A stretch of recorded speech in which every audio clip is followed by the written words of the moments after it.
If we were to kind of summarize the difference between a resilient leader and a traditional leader, I think that you could probably use simple words like empathetic leader versus exacting, maybe, or versus um, dictatorial, something like that.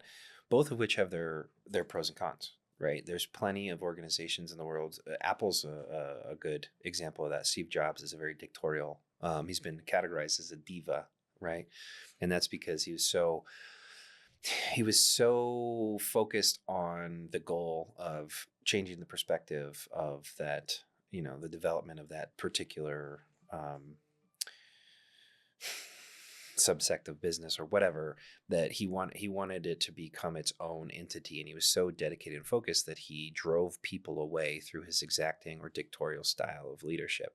However, it did recruit people who wanted to be a part of that at the same time. However, I think that there's a negative to that. So he can build a big culture, but the negative is that you draw people in who are willing to do what it takes to win, right? And that's not always a good thing, right? Because sometimes those people, if they have a interesting moral compass, doing anything that you need to win means stepping on the heads of other people. It creates a very cutthroat atmosphere, which in turn leads to incredibly high amounts of turnover, constant rotating wheel, constantly overworked HR department for recruiting new great people and that type of stuff. So, but it serves its purpose. Apple's one of the biggest organizations in the world. You can't say that there's anything wrong with it. It's just, I wouldn't say that everybody that's ever worked for Steve Jobs, rest in peace, but they didn't like him, right? And that means that they didn't follow him. And the only people that did may or may not be doing it for the right reasons, right? As opposed to, like I said, with the resilient leader that's more empathetic. They work with the culture. They drive culture the same way they drive results, right? It's just as important to make sure people are happy while they're there, right? And in doing so, you get people bought into a vision. You get people brushing in the same direction on the canvas as they're building the vision, as they're painting their big painting or portrait. And you start to create the opportunity for empowerment because you can trust the people that are bought into that type of vision. You can't necessarily trust and empower people in that dictatorial type of management or leadership strategy because they may come straight for you, right? That cutthroat may be for the person at the top. They'll do whatever they can. It could be, sorry, that was loud, but it could be like, what do they call that? There's a term. It completely just lost my train of thought or whatever. But anyways, it's like a mutiny, right? Like they can rise and overcome. And if you put yourself in a position where it's a mutual organization and you only own a small percentage because you've gotten funding from elsewhere, you could get ousted from your own organization because of things like that, right? It's probably not what you're going for, right? As a leader, as a business owner or whatever, right? So I think that it makes a lot more sense to build resilient teams, to be a resilient and empathetic leader because you're able to grow and compound your effect through people's buy-in. I definitely agree of like when you work inside of those, I've worked inside of those cutthroat. I unfortunately started kind of a cutthroat type situation around me, and it just, they're people that you want to be around because there's, a group of people that wherever you work, you want to be around. Eventually those people are just like, yeah, I don't want to be here no more. I mean, just put yourself in that position again, all over again, right? It's like, okay, so you got a room full of 25 employees that have one manager in front of them. The manager says, do this. One person says, can you give any explanation why? And he says, because I fucking said so. How many of those 25 people are still bought in after that? How many of them feel comfortable? How many of them want to do more than just what their operational agreement says? I mean, we've seen it. And it's just one of those things of like, eventually the people that are the fun members or the, those people that bring the, I don't dread going to work every day. Those people start to go away. Yeah. Because I don't want to have to constantly compete to keep my seat. Yeah. I think, that's not excusing not performing, but if somebody's constantly worried that I say one wrong thing or I do one thing wrong or whatever it may be, and I may get that cat of nine tails, and I get 20 lashes, but they know that the guy who's up against them for promotion or in the same role or whatever, and is willing to do whatever it takes, including making any small mistake a huge deal, it just gets to a point where it's not worth it. Yeah. Well, even if you're competitive. Well, it boils back down to the same thing that, me and my ex-business partner, we have brought up on this podcast a number of different times. Our strategies were different. It was very clear. The people that work here did not sign their name on a dotted line saying, I will give my life in service of this country. Right? It's not the military. You can't operate that way. The military is a great example of that. It's very much dictatorial, right? It's like here's your tasking, point A through Z with 700 different subsections to tell you exactly how to do your job. Don't go outside the lines. Do it because I said so. That works just fine. We have the most powerful military in the entire world. But people, they're bought into the idea of what that does for their family and for their legacy, right? It's outside of it is the reason they're bought in. In business, it's not the same. No, and on your military thing, if you talk to any veteran, they'll tell you that it was the worst time of their life, and it's the best time because they're surrounded by people that are there because they're there for the same reason, and the camaraderie is unrivaled. But when they talk about leadership, it's all they talk about is the negatives. Like in my experience, because I have multiple friends that are either current or ex-military, and they talk about how command was awful. It was impossible to get anything done. It was impossible to go to training or schools or any of those kind of things because of that style of leadership, and it doesn't foster growth. It fosters status quo. Because it's hard to advance when everyone's stabbing everyone in the back, or when this is what I told you to do and this is how I expect it to be done. There's no room for growth. This is how it is, period. And it doesn't matter if it's right or wrong. That's how it is. Right. Now you go reverse back for a minute and you put yourself in that same room. You have one manager with 25 different people, right? And he says, here's what you guys need to go out and do. And one person raises their hand and says, can you give us an explanation why? And he says, well, because if we achieve this result, then we'll be able to drive this, or we achieve this metric, we'll be able to drive this result, which ultimately pushes us in this direction and allows us to level every one of you guys up to a different position or different pay, right? This is going to lead towards the goal that we've set as an organization.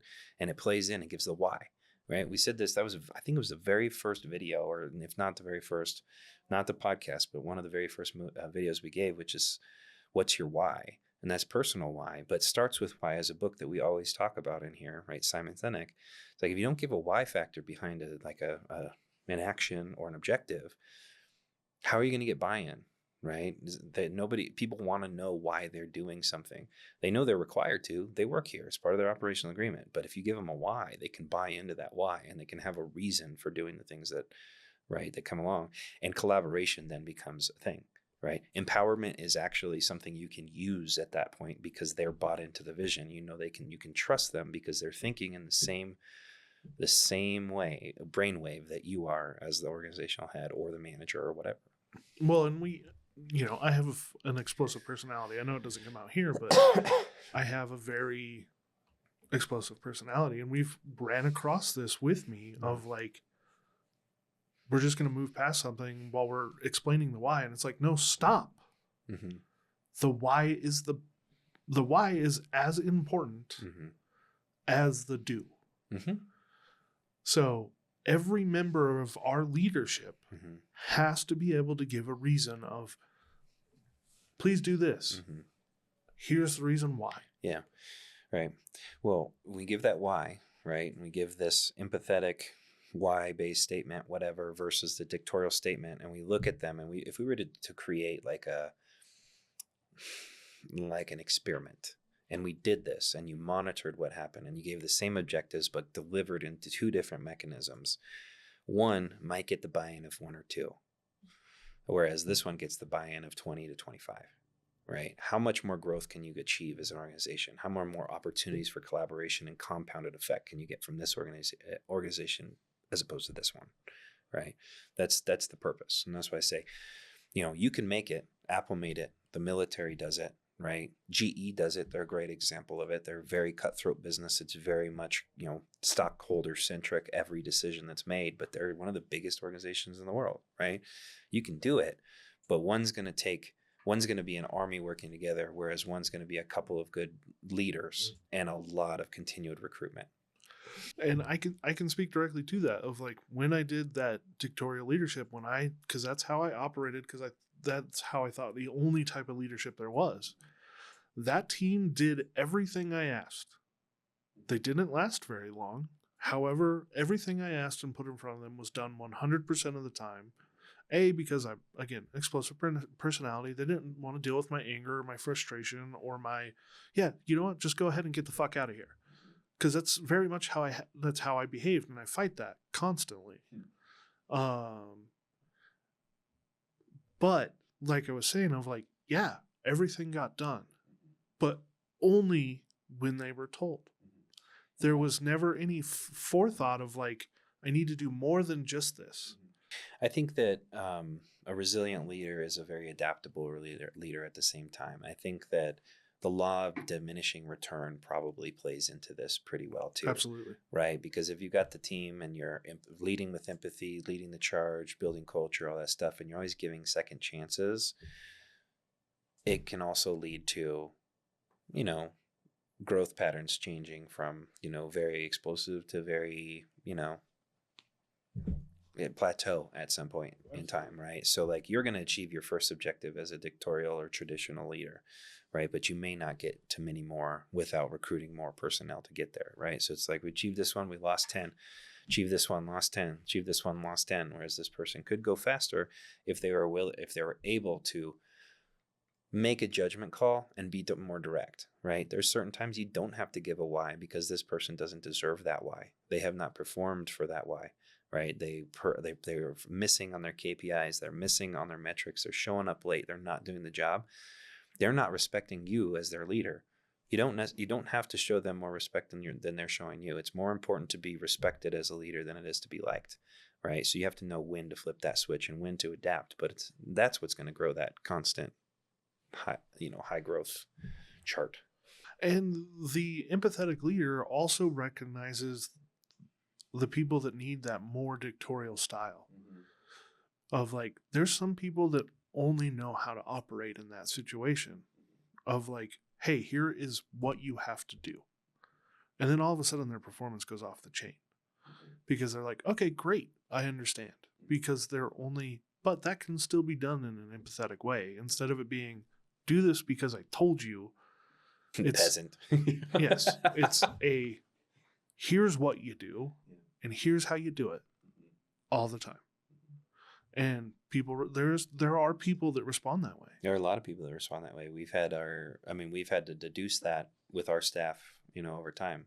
There are people I'm not going to name them on here because I don't want to make them sound like they're less than, but they need the roadmap. They need it written down with objectives and every milestone.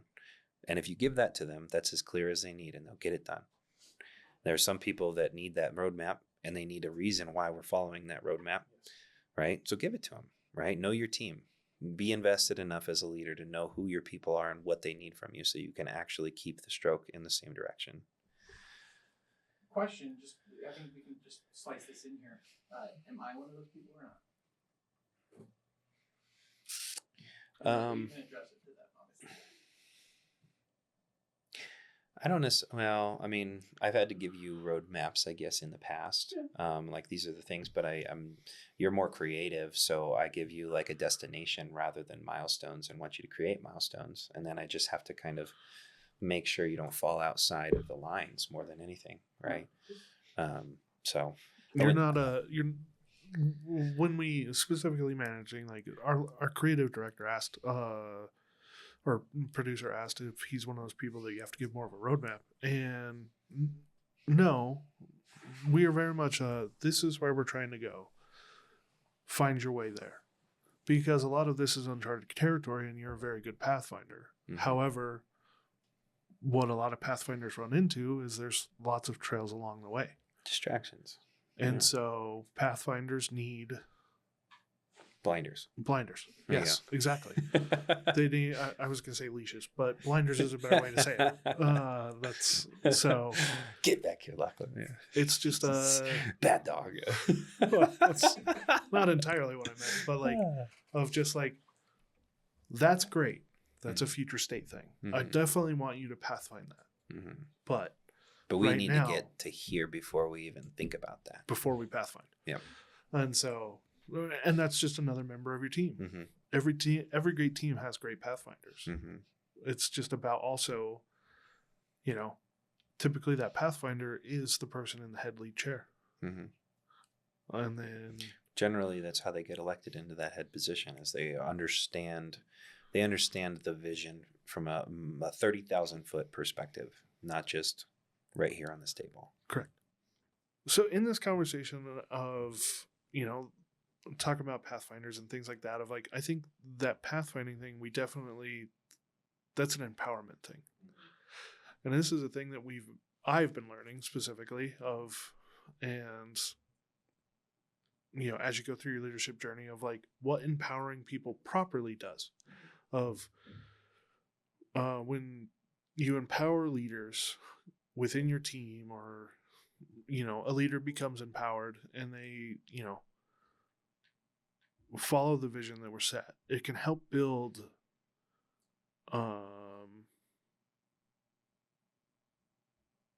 that they become more adaptable and they have a bigger dynamic as far as what they're doing. And I know that there wasn't a lot of empowerment at one time, and we have been pushing more and more of that empowerment. And there has been great things that come out of it and also negative things.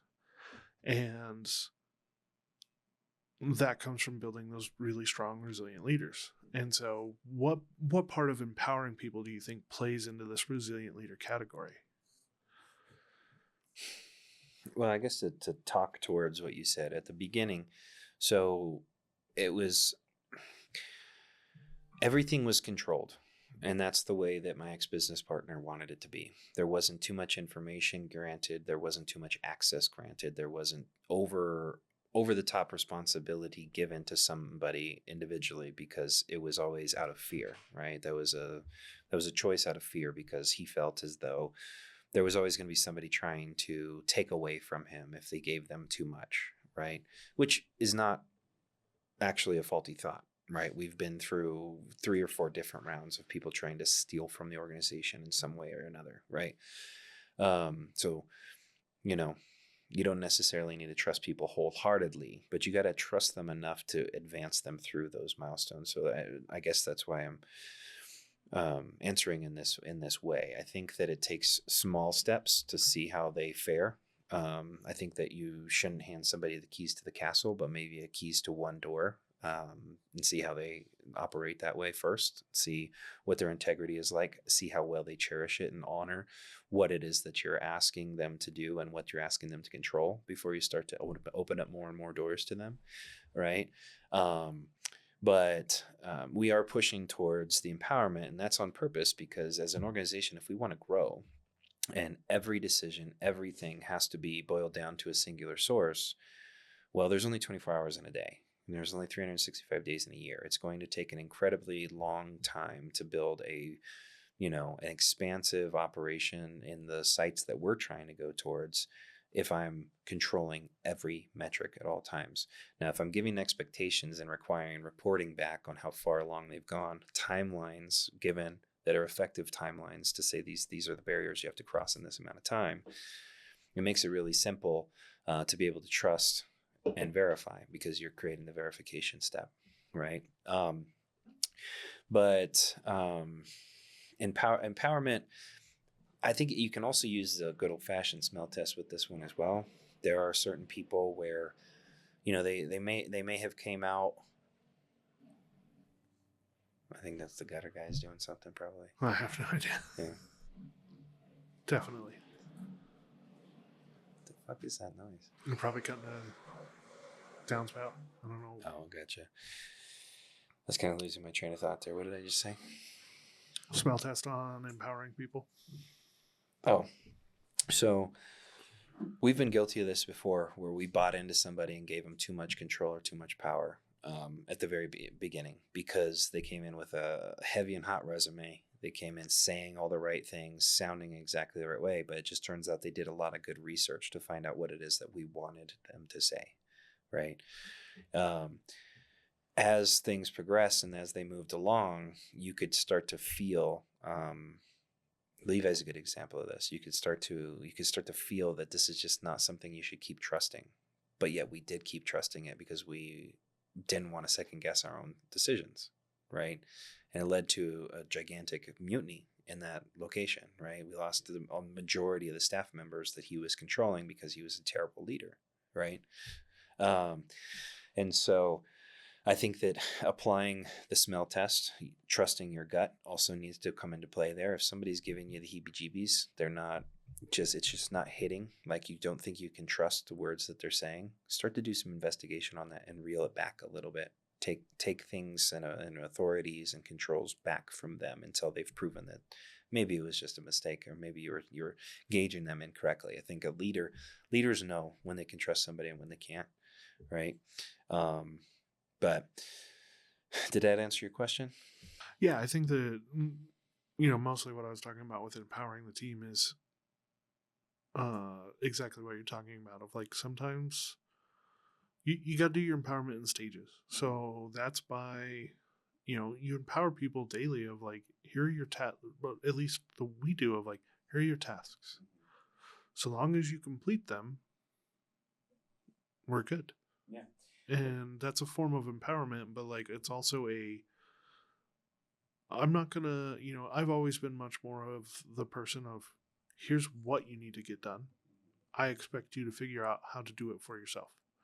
If you've been taught at least the basics of, like, I've always said, create your own workflow. Yeah.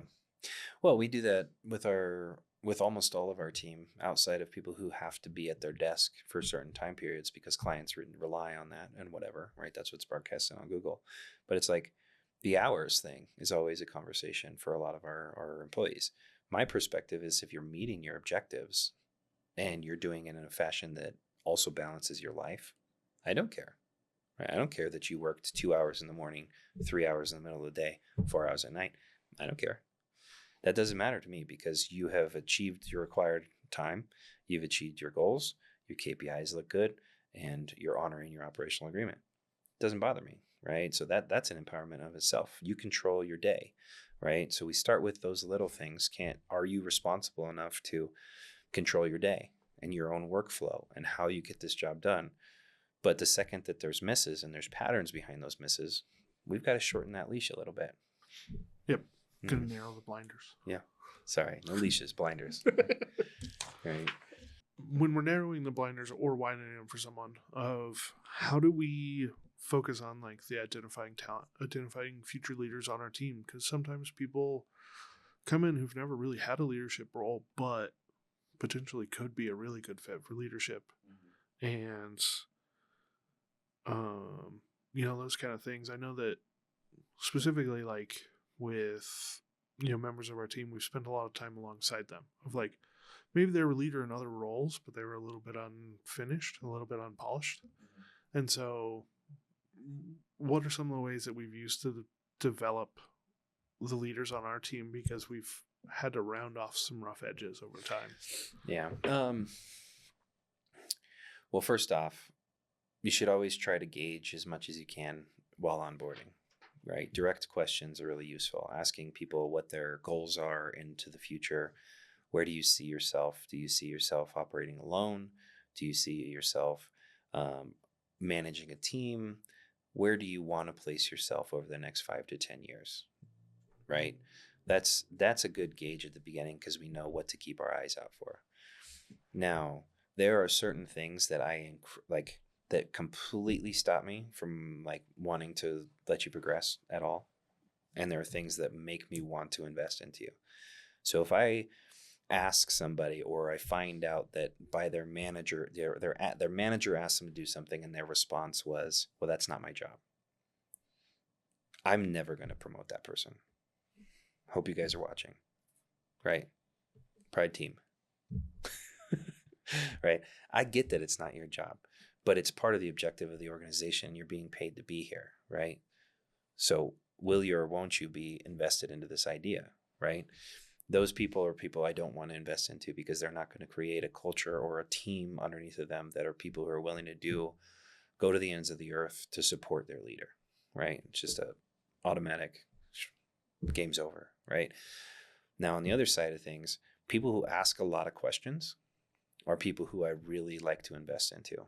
People who are you can tell that it means something to them to perfect what they're doing, and they ask a lot of questions. And then they start asking questions like, what else can I do? What other things can I learn? And their mind is open to the idea of growing within the organization. I'm going to put time and attention to that person 10 out of 10 times, right? So those are things that, as you're growing a team, or who to empower, like when you're choosing, right? These are the types of people you can trust with actions, with money, with whatever, with your clientele. These are the people that I wouldn't trust them with a $10 bill. So why would I trust them with a $10,000 contract, right? So there's two things. Now, what was the main question that you asked? The main question is about developing leaders. Of Okay. like, how do we develop leaders? Now, so when you've targeted who it is, either whether it was during onboarding or whether it was just the actions and mannerisms in their first entry level position, then the next step is to provide them guidance, provide them support, provide them resources, encourage them to read certain things, encourage them to study certain things, and start to embed certain thought processes like, don't dress for the job you have, dress for the job you want, stuff like that. You start to embed those early on, and then you just start to ask them to do things that are of higher responsibility, that have higher consequences, and see how they fare, right? I think that's the best way to determine whether somebody's going to be able to make judgment calls for an entire team, is if they can make judgment calls on something that's actually going to have a negative effect if they screw it up, right? If they make it through with grace, they make it through, with their head on straight, and they're not, it doesn't turn them into an absolute, mess while they're doing it. This is somebody that has a backbone big enough to learn how to, take the weight of the world of their team on. I think developing leaders is one of those ones that the people that I've always chosen for, like, when I've moved people into management positions, were exactly what you said. They were the people who showed interest, the people who took the time to do the little things like product knowledge of, like, yeah, you need a base level of that to be able to do your job, but the ones that go above and beyond of, like, hey, this is a thing that we sell, but you don't run across it often. Mm-hmm. But taking the time to learn those things, being involved in, the parts that doesn't really affect their day-to-day, mm-hmm. but does affect their product. Mm-hmm. And so they want to spend time of, like, hey, I know I'm never going to have to drive the nails, but I'd love to know how we nail it down. Mm-hmm. Or those little things of, like, they're interested in the encompassing part of it. It's mm-hmm. not just, this is my realm and this is where I live. Mm-hmm. Of, like, I know that I'm never going to be asked to do these things. Mm-hmm. Or if I am asked to do these things, it's very rarely of, like, occasionally I've got to stop and watch something. Mm-hmm. But they want to learn the entirety. Mm-hmm. And I think that that's always been the person that I've searched out for in leadership of, mm-hmm. like, what are you doing? Because Mm-hmm. I've had multiple people ask me that I've moved into management, because I'd be doing something and they'd be like, I don't understand what you're doing. Can you explain what you're doing to me? Because I want to know. Mm-hmm. And if it's a task that I can open up about, those people I always bring alongside, and I'm like, yeah, absolutely. This is what I'm doing, and this is how we do it. And this is why. Yeah, I have a good example of that. So when I worked in the gym industry, there was, so a lot of times people will get hired into, let's talk about, you can kind of split gyms into two. most of the times. There's like front end operation and there's training operation, right? It's generally most gyms, maybe some gyms don't offer training and it's just, membership based and hope they got enough people to keep the lights on and whatever. But most of them have a training operation inside of it, and they build the majority of their revenue through training sales and personal training clients and stuff like that, right? We always used to run off of this methodology where we would hire in training salespeople, right? Because they have a resume, they look fit enough, they speak well enough, they could probably sell a package deal for the training team, right? But if that person ever asked if they could be trained by some of the other trainers so they can speak more effectively towards what they're selling, and they start training, not only did their sales increase, but they were the first person to be promoted into a managerial position because they have experienced it. It's like what you just talked about with maybe they don't want to drive the nail, but they want to know how we put the nails in, right? It's like when people want to know everything about how this whole thing works, not just their individual piece of it, that's the type of person who is going to take authority and responsibility and additional tasking. They're going to take it on actively, and they're going to be proud of learning more and more and running that piece of the pie. Absolutely. Yeah. That's always what I've experienced is there's always going to be folks who just want to do their piece. And I respect the hell out of those people because they're typically very thorough and very good at their piece of the pie. And they master it, right? Jack of all trades, master of none. If somebody sticks to their one thing and they do it religiously over and over and over, they become the best at it, right? You can really rely on that person, right? And taking somebody out of that position, it can be very detrimental as well. We've done this. We've failed in this category before, where we took a great executor and asked them to lead teams, and it didn't go very well because they wanted to do this task and be perfect at it, whereas this one just wasn't for them because there's a lot of unknowns, and they ended up failing, right? So you have to know, direct question and answer really help in that, right? It's like, do you want to progress? Do you want to do something more than this? And if they say, no, I really like this, then we max them out with that one thing, make sure they're always growing financially, and let them ride. Absolutely. Like, do you want to lead? Sometimes it's as easy as that of like, do you want a team under you? And there's going to be people that are going to go, no. Yeah. It's what's funny is we get a lot of people who come in with a resume where they either ran businesses or they ran large teams and stuff, and they got burned out doing it because they didn't want to do it in the first place. And they come here and they have one job.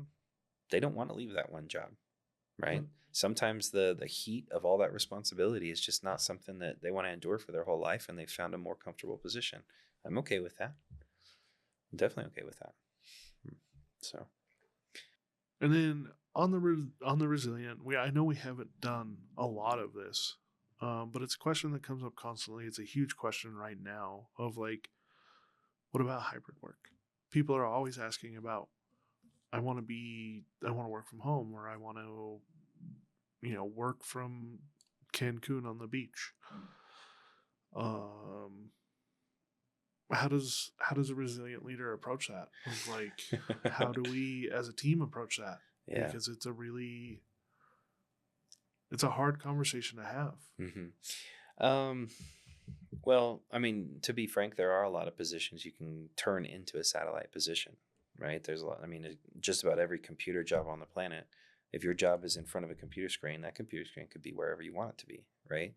There's ways to track that, see what their engagement is and all that good stuff. But I'm more of a realist. Okay. And I know for certain, of all the people that I know in satellite positions right now, once very effective people, now really producing about 50%. Because at home, there's distractions. At home, nobody's watching over your shoulder. You don't have the opportunity to be caught when you're taking a nap on your couch instead of tasking away, right?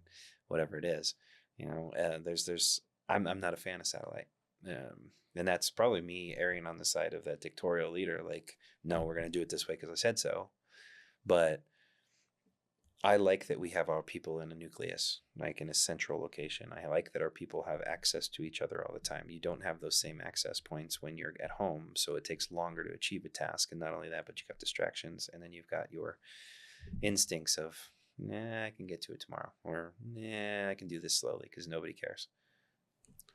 And I can speak from my part of that, of the way that I work, of and how I view it, of like, I've tried hybrid work, Mm-hmm. and exactly what you're talking about, of like the first couple of days of like, because every once in a while we'll get weather and we'll just be like, hey, work from home today. Mm-hmm. And the first couple of days of that are typically pretty good. But after an extended time, it doesn't really matter, Mm-hmm. because that creeps in. And I think that's just human nature, in my opinion, of you want to be around other people. Yeah. And I'm not saying people are incapable of it. there's some I know people that are. I mean, I know plenty of people who know what their tasks are, they know what their objectives are, and they get it done when they need to get it done wherever they are, right? There's plenty of people, but if we were to call it 100 people, how many would you realistically say actually achieve everything the same magnitude in an office as they do at home or wherever they feel like they're doing it? 10%. I would probably call it 5. I just want. I think I get less done here, Mm-hmm. but I get different types of work done here than I do at home. Yeah. Well, I mean, I have the same battle in my head. There's certain times where I'll purposely do work from 3 to 8 in the morning because I know I'm going to crush these tasks without any distractions, right? I got to do that sometimes when I need to, right?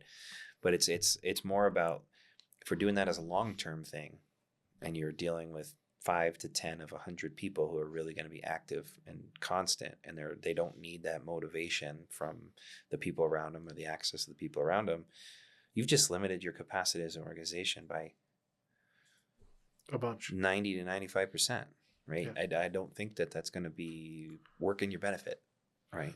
Well, and we have the other part of that conversation of, we have a member of our team who does not thrive well in a 8 to 5 situation like we have. Mm-hmm. But he'll come in and he'll totally crush out Mm-hmm. from 9 to 11. Mm-hmm. However, he can't do it all the time. Mm-hmm. So he has to come back and be with us part of the time. And regardless of what he says, even if he's not interacting with the team, he likes hearing what the team has to say and the things Mm-hmm. going on around him. Mm-hmm. Even if he's not interacting with those people, yeah, when the office is quiet, he gets stuff done. There's times that I work until 7 or 8 o'clock at night. Mm-hmm. Sometimes to your chagrin, because I'll do it for like 3 weeks in a row and then be like, okay, I don't want to do that anymore. Mm-hmm. But I have to be around the people. But there's times when, like, I have to have the quiet. There's just too much Mm-hmm. going on. I would be more in favor, when we say hybrid, of like maybe like a 1 to 2 max type of day and a 5-day work week where it's open to that. Because I would agree with that. I think I can get certain things done at a higher propensity when I'm alone with no distractions, but I will not get certain things done unless I have the access and I can hear everything else that's going on, and I need to, and I'm motivated by the work speed of the other people and so on and so forth, right? The other thing about that, the reason that I like traditional is it's a lot harder for resentments to grow. Mm-hmm. I don't see you except once every 3 weeks. Mm-hmm. And I'm doing something that bothers you and you're a non-confrontational person. Like, I'm the leader of your team. You're holding resentment for 3 weeks when it could be just a perspective that was the wrong perspective, right? There's been a number of times that I have sent an email and it has been received like I was the biggest dickhead on the planet. Right. And it's just like, I go through and read it and I'm like, that's not the tone that I was conveying at all in my mind. Right. Of like, I thought I was light. I wasn't mad at all when I sent that email. I was, just, Mm-hmm. but I was very direct because I err, again, Mm-hmm. the explosive emotional, I err on the side of more sterile, Mm-hmm. which sometimes when I send emails more sterilely, they come off as very direct and non-filling. And that's not my intention. Of like, typically I'm letting, if there's a frustration or there's something that makes me really happy or whatever it may be, that's conveyed through my email. So I try to put that tone back into the middle, or I tend to err on the overly formal, very direct. This is how it is. That comes from my background in being a dictator leader. So I think that you see that of like, people get very frustrated because they perceived you wrong. And then when they tell you, you're just like, whoa, hey, hold on. That's not at all what I meant. Yes. I am very sorry if that's what you felt, because that was not my intention. Yeah. Well, I think, and two, at the same time, I mean, so I get that. I've been on the wrong side of that before, where I either, on both sides, I've received something that I interpreted the wrong way, or I sent something that was interpreted in the wrong way, and it created chaos. Being close together would be able to mitigate that chaos faster, or at least right the wrongs or whatever. But I'm a firm believer in earned sovereignty, right? Earned independence. We do that with our sales team at the very beginning when they first start. Everything is structured. Everything is with your manager. Everything is done to a T. You're told where to be, how to do it, what to do. You're assisted through it, yada, yada. But as you get more and more confident, you gain more and more skill. You're given more and more, flexibility to how you want to control it. But you've made it through those, and you've been monitored enough to be trusted to be able to do that. And then if you start failing, then we just bring you back in. Start progressing, let you back out. But that's all about the adaptation. The resilient leader, the resilient teams have to adapt to what's happening at all times. And the only way we're going to be able to do that is if we trust each other, we work with each other, we dedicate our time that's necessary to give them the standards, and then we monitor it. Absolutely. And the adjustment, sometimes I think we ran across, kind of hits a weird spot a lot of times with the team of, I'm not because you have sovereignty right now does not mean that you will always have it. Of sometimes there's going to be things, because life gets in the way or whatever it may be. There's going to be times when people fail. Everybody fails at some point. And me pulling you back just a touch isn't necessarily that I'm trying to take away your sovereignty. It's not punishment. It's because I care about you. Correct. Right? I want you to progress, and you have failed. So let's bring you back, adjust some things, try it again. Yeah, there's a disconnect somewhere. We want to. It's easier to find that if you're in front of me, instead of trying to figure out where the wiring is wrong over a face. Everyone's done it. Why doesn't this website load? And they're trying to show you on your phone, and it's a picture of this one site. You're just like, I don't know. I can't see the screen. So yeah. So I see the pros and the cons to both sides. I think it just boils down to the same thing I said when we were talking about the difference when I said dictatorial versus empathetic. It's like you have to know when to adjust. You have to know when to go back and forth between the two. If I were to categorize myself, I'm 95% empathetic, 5% dictatorial. I'd probably be more effective if I was 70-30, just frankly. And I'm an empath by personality, so I typically fall very high that way. But I didn't know that about myself for a really long time, and the only way I was managed was dictatorial. So I have overcompensated into the empath of no, it's fine. I'm also HR, so there's a lot of that hurt your feelings. I understand because I need to have my kid gloves on right now. Sometimes it's legitimate. Sometimes just go talk to the person. For God's sake, do your HR a favor. Just go have an honest conversation. Hey, man, this frustrated me. Have you seen that movie? Get on a sidetrack for a minute. You ever seen Christmas Party? It's got Jennifer Aniston and I've seen it, but it's been a while. Gosh, I can't remember the name. There's a bunch of Saturday Night Live people who are on the current Saturday Night Live. They're on it, and she's wearing that shirt. She's like, "It's my non-denominational holiday sweater." She's the HR person, and it's got anyways. Every time you say I'm the HR manager, I'm like, I need to find that sweater for you. Let's not offend anybody. This has got a. I can remember the sweater now that you said it. I'm like, this is my non-denominational. It's got Christmas Santa Claus sweater over here, and it's got this over here, and it's yeah, it's got the Santa Claus something for Kwanzaa, something for It's the Chris Mahana Kwanzaa sweater. yeah, exactly. I mean, that's definitely me. Of like, well, I typically fall very much on the like, have you talked to the person that you're frustrated with? Mhm. No, do that first. Do that first and let me know how it goes. Yeah. So, but Sorry, I got so sidetracked when you brought up the HR stuff because I'm like, I was resistant to have an HR department. We've grown big enough. We have to have HR. But before it was like, this is construction. Why the hell do we have to talk about feelings here? And then you grow large enough and you're like, oh my God, it's like a middle school. There's drama. There's this, there's that. We actually have to talk about feelings or we're never going to have an employee again. So let's bring in somebody. Yeah. let's put someone in the role. Oh, and somehow I got voluntold. Sorry. I'm adapting. Sorry, JD. I mean, part of the deal. I don't hate it. Yeah. And I love it, but I don't hate it. Good.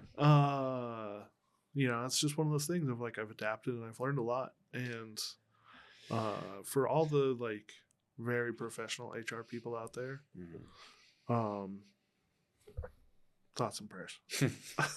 Because good luck. I couldn't do it. Here, when this company gets a much larger, we'll have to bring in an actual person because I will not be able to deal with it. Oh man. Get you a couch, some snacks. Tell me about your feelings. I don't want to know. Tell me about your mother. Frankly, most of the time, and I'm gonna go with probably every HR person feels like this. Of like most of the time, I don't give a fuck. Like you said, it's a middle school. Like, hey, how about you just have a conversation? Yeah. But this is total sidetrack, so we're gonna get back to what we were talking about. Sorry, I could talk about that for a while. Yeah. But you know, I think that we've really covered how we feel about resilient leaders and all that kind of stuff. And my sidetrack is totally pulled us out of it. So I think that Do I need to contact HR about what you just said? No, please don't. I don't want to hear about it. Yeah. But this has been a really long conversation. I know this is probably going to end up being one of our 2 parts. Yeah. But Oh yeah. I definitely want to thank everyone for tuning in. Hopefully you enjoyed the Halloween episode that came out a couple of weeks ago. We'd love to hear your feedback. If you'd like to see more stuff like that, let us know. I totally got confused because that episode drops today, but It sure you're does. not going to see this for 3 weeks. So Yeah, it comes out today, but it I was won't like, be out It wasn't a couple of weeks ago, JD. It's today. Yeah. This is like going to be 2 weeks now. Yeah. All right. But yeah, like JD said, thank you for tuning in. Please like and subscribe, engage in our content. If you'd like to be on the show, please DM us. We'd love to have some different perspectives, some different people. Just enjoy meeting new people in the community. So that's it for today. That's it for today. All right. We'll catch you on the flip side. See you guys. Thank you all for tuning in to this episode of Into the Lion's Den. We appreciate your time, and we hope that you've gathered enough ammunition to go out, fight the good fight, and become a better person every single day. Please like and subscribe, engage in our content, ask us some questions. We'd love to tailor fit the next episode to you.